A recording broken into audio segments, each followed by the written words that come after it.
Oh my gosh. Let's see if it's going. How's it going right now? Look cute.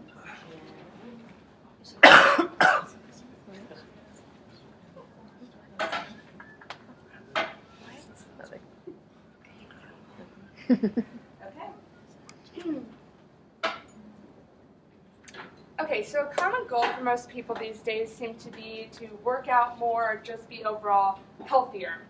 In fact, according to Juliet Isaac, published by The Telegraph in January 2017, 38% of all New Year's resolutions had something to do with wanting to exercise more, and this was the most popular goal overall.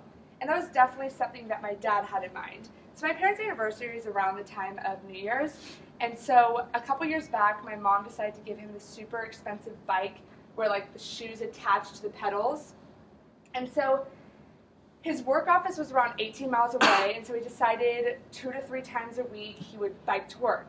And this actually lasted for a few months, but then he would come back with these outrageous stories at the dinner table where he'd say that a car came too close to him on the road and he almost fell. And so he stopped biking to work because of a fear of skidding into traffic and not be able to get up because his shoes were attached to the pedals. And then a few months later, he got an electric bike, but that's a different story. So my dad isn't the only one with this fear. According to Angie Schmidt, in a survey published by Streets Blog USA in March 2015, 54% of their poll subjects reported that they were worried about getting hit by a car or motor vehicle at some point when they were biking. And no wonder they have this fear, because in a study done by Shauna A. Rahman, published by Gale in February 2012, in a given year, 630 cyclists are killed from a vehicle collision and 51,000 are injured. So a lot of you may be thinking, aren't there laws for this?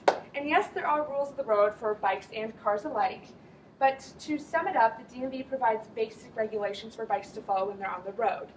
And these probably look familiar. It's to wear a helmet, use hand signals when turning, and ride with the direction of traffic.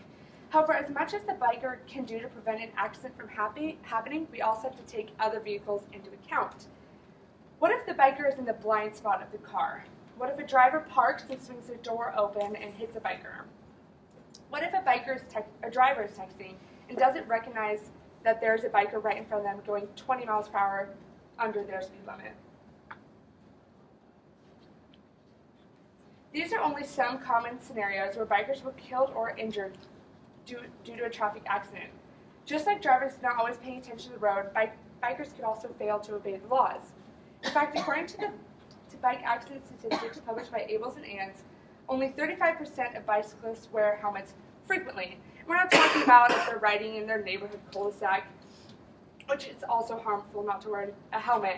But what about in 45-mile-per-hour roads where a bike is only capable of going maximum 20 miles per hour and they have to share the road with cars? So we can't predict everyone's behavior on the road clearly, but we can provide a barrier to protect those who are on cycles. So I'm sure you've all seen or heard of bike lanes, or even used them yourself, but if you haven't known already, they're actually going extinct. So roads who have never had a bike lane, they're not making them. And then for those that are disappearing and kind of fading, they're not repainting them. So more and more bikers who are going on the road are being put at risk. So I do have a solution, and it comes in 2 parts. So part 1 is to add more effective bike lanes. So there actually is advanced bike lane technology, and that is colored lanes. According to Pablo Vera Villarroy, published by Gale in August 2016, color-filled bike lanes are the new thing because they are more prominent and noticeable. So let's say there is a driver that's on the road and they aren't fully paying attention. Out of their peripheral vision, they can see that there is a color block, and it is a road that isn't meant for them. It's the territory of bikes. So even if there isn't a biker there at that time, they can know not to veer into that territory. And most of these color bike lanes come with, they're like blue, red, yellow, and green, and these psychologically are more pleasant colors, so actually putting these into an urban surrounding makes it more pleasant. So bike lanes are very costly, but they're definitely worth that cost. In an article titled The Cost Effectiveness of Bike Lanes in New York City by Jean Ju, they concluded that although costly, bike lanes solve multiple public health problems. When there are more bike lanes, there are more riders, which means better physical health of the citizens. And also there's less pollution because people are switching from their bike or their car to their bike. And there's, of course, most importantly, reduced risk of injury. And then part 2 of my solution is to limit those costs of bike lanes by keeping some of the share the roads, but only for areas under 25 miles per hour, say residential area. So let's put all of this into perspective. So here are some photos of some celebrities who are fans of cycling. According to Wade Shaddy by I Love Bicycling, Jennifer Aniston, before the show Friends, was a New York bike messenger, and since then she tries to cycle almost every day. Matt Damon is so into biking that he completed a 68-mile cycle tour in South Africa with his brother. And Matthew McConaughey loves long-distance biking that he tries to go on a few trips with Lance Armstrong. Okay, so we get it. So celebrities are super active and super fit. But what if Jennifer was biking tomorrow and a car was trying to pass her, came too close, and knocked her into the curb? What if Matt decided to cycle this afternoon, a motorcyclist trying to make a right turn, didn't see that there was a bike lane there, and didn't notice Matt at all? What if Matthew took his bike out for a ride this morning, a truck was texting, and didn't see that he was riding directly in front of him? What if I told you that Jennifer and Matt suffered fatal head injuries and Matthew McConaughey died on the scene?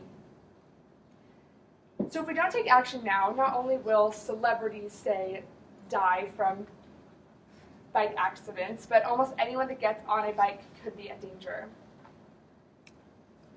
So I know you can't literally go paint bike lanes right now, but there are things you can definitely do to help.